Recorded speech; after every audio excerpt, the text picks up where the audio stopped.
La vidéo Zoom d'ici.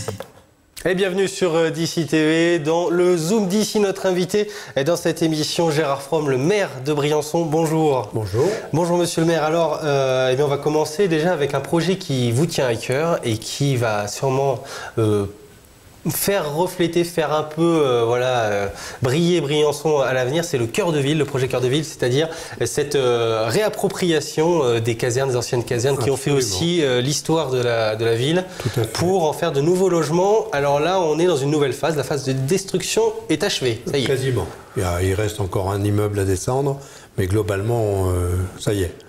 Donc tout s'est bien passé. En tout cas, c'est une phase un peu. Les 9 hectares sont à la disposition des promoteurs et c'est déjà bien parti. Alors, c'est un projet qui s'étale sur plusieurs années. Quelle est la prochaine étape? Alors, la prochaine étape, le problème, c'est qu'on brûle les étapes. Et c'est un projet qui est prévu sur 12 ans. Il y a déjà là qui vont démarrer 110 logements en résidence senior privée du groupe Égide Domitis. Il y a un cinéma qui va démarrer à l'automne, 4 salles. Il y a une médiathèque qui va démarrer à l'automne, une médiathèque aujourd'hui de 1200 mètres carrés. Et puis il y a le groupe Promophare qui a retenu, qui va acheter. Le permis est déposé, on attend qu'il soit purgé de recours, c'est-à-dire vers la fin mars. Et là, il y a 420 logements qui vont démarrer, 160 tout de suite et les autres derrière. Donc quand vous dites que vous brûlez les étapes, c'est que vous allez trop vite? Je brûle les étapes. C'est l'envie. Vous savez, non. Quand on part sur un projet comme celui-là, au départ, c'est un projet pour une jachère militaire. Effectivement, le terrain est abandonné par l'armée. On se dit, on va faire une ZAC et on va faire un concours d'architecture. On se dit qu'on a 12 ans devant nous pour réaliser tout ça. Et puis, paf, ça arrive. Égide Domitis arrive, 6 mois après le cinéma, 6 mois après Promophare. Ce qu'on allait faire en 12 ans, dans les 6 ans, on va peut-être le réaliser. Ah, ça pourrait être très intéressant dans les 6 ans, en tout cas, de pouvoir réussir à proposer autant de logements, de nouveaux logements et un nouveau centre, finalement, pour Briançon. Dans le reste de votre actualité, eh bien, vous le savez, c'est l'hiver, hein, je vous l'apprends pas. Ah bon? Je vous l'apprends pas, donc Briançon fait partie de Serre-Chevalier. On sait en plus que le ProRail ouvre ses pistes de nuit pendant les vacances de février, donc on est vraiment en plein dedans. Qu'est-ce que vous avez à dire sur cette saison? La neige est arrivée, on l'imagine, au bon moment. On souffle un peu. Hein. Oui, elle était arrivée au sommet depuis le mois de décembre, mais c'est vrai qu'en bas, on était un peu privé. Et puis là, elle vient d'arriver, donc c'est bien, les touristes sont nombreux, les réservations sont au top. Je crois qu'on est parti là pour des vacances de février exceptionnelles, donc on ne peut être que ravi de la situation. Ça se passe bien avec Serre-Chevalier, cette fusion finalement? Alors la fusion au niveau de la station, la fusion, elle se fait par l'intermédiaire de la société qui gère le ProRail, puisque vous savez qu'il y a 3 délégations de services publics, une pour Villeneuve-Bonnetier, une pour Saint-Chaffray et une pour Briançon. La fusion que nous avons réalisée, c'est au niveau de l'Office du tourisme. C'est-à-dire que la volonté de Briançon et des 3 communes de la vallée de la Guisane, ça a été de dire on est sur un même territoire, on rentre par des portes différentes sur Serre-Chevalier, mais on fait tous partie de Serre-Chevalier, donc essayons de faire la promotion du territoire ensemble, et c'est ce que nous avons fait. Donc ça se passe bien?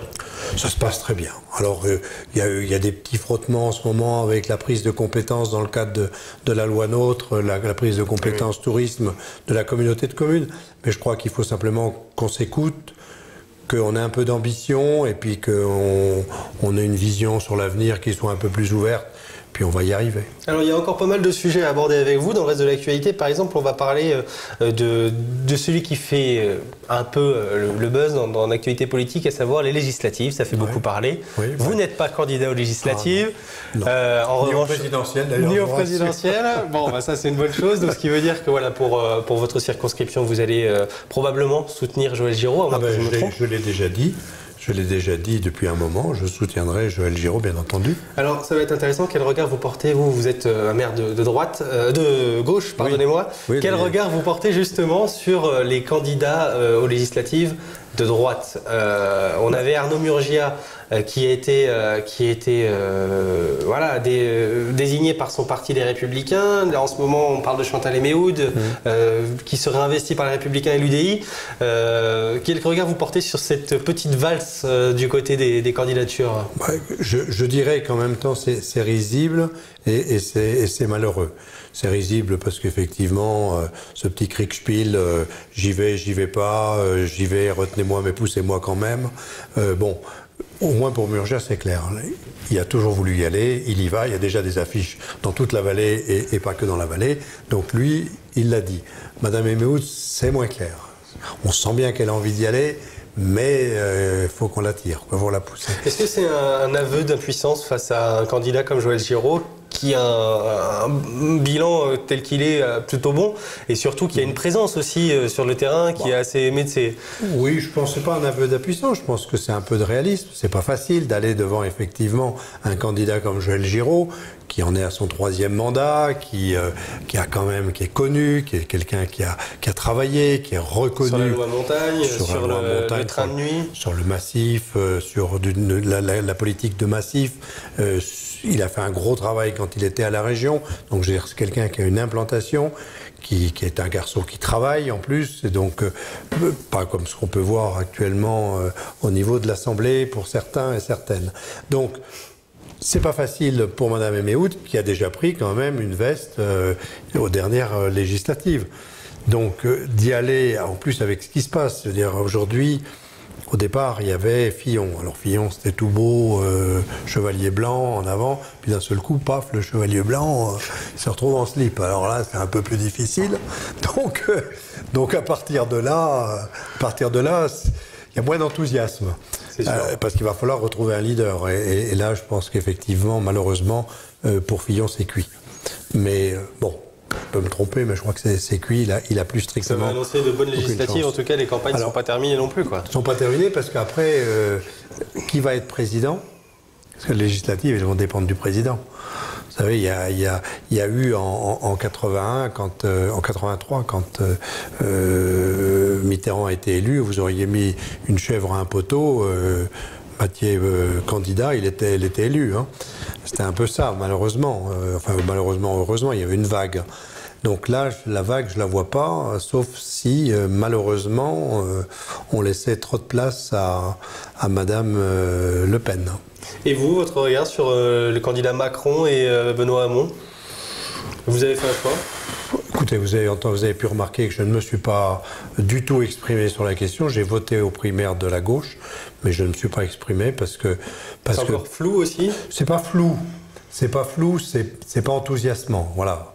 C'est pas flou. Vous attendez qu'ils fassent un peu plus leurs preuves pour les prochaines semaines? Pour moi, Macron, il y a un côté médiatique, mais je n'ai pas encore lu les engagements qu'il prend par rapport à son programme.